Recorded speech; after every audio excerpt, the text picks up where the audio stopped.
Выходила на берег Катюша, на высоких берег на крутой. Харби җырлар суза-суза әби апалар маскировка шелтәре үрә. Әнә шулай Аксар мәдәният йортында көн саен эш гөрли. Бар халык СВО зонасына гуманитар ярдәм әзерләгәндә, алар да бу эшне башлап җибәрергә уйлыйлар. Гыйнвар аенда оешкан волонтерлар төркеме 35 шелтәр үргәннәр. Бар кешедәген аңлап бетермәй әле моны. Сугышның нәрсә икәнен СВО дип бездә инде без. Кешеләр күбрәк җирсә тизрәк бетәр иде. Менә шуны әйтәсе килә. Молодцы, менә безнең мондагы җөргән кызлар барысы да молодцылар. Берәүләр кисә, икенчеләр үрә, аларга карап хәтта күзе ярмый. Әзер булган шелтәрне эшенә егетләр өчен кирәк ярагын салып, капчыкка тутырып та куялар.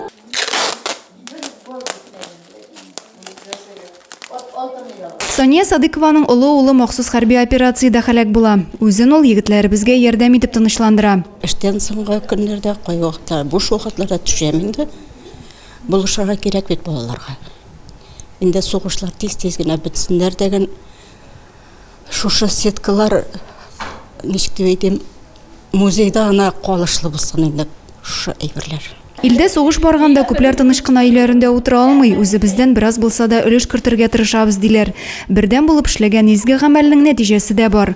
Аксар авылы җирлегеннән әле тагын күп төрле ярдәм чаралары әзерләнә. Авыл халкы инде бик теләп булыша. Без шушы махсус хәрби операция башлаганнан соң 8нче гуманитарный помощь җыя башладык.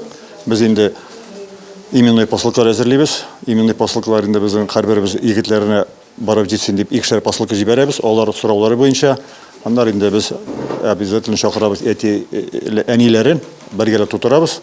Нәрсә кирәк әйберләрне инде. Алардан хәбәр көтәбез. Алар безгә инде җибәрәләр фотоотчет, сөенеп, шуларның фотоларын инде без группага куябыз да, ул группаларына халык сөенә инде. Төшкә кадәр эшләгәч, җыелышып чәй эчеп алалар. Мәдәният йорты хезмәткәрләре иртәдән коймак басып, тырыш волонтерларны сыйлый. Җәй булуга карамастан, шелтәр үрергә килүчеләрнең сафлары кимеми. Көненә бер шелтәр үрергә өлгергән чаклары да бар. Изге теләк белән башкаручыларның гамәлләре бары тик мактауга һәм хөрмәткә лаек. Адилә Борханова, Юлия Казамарова, Зей хәбәрләре.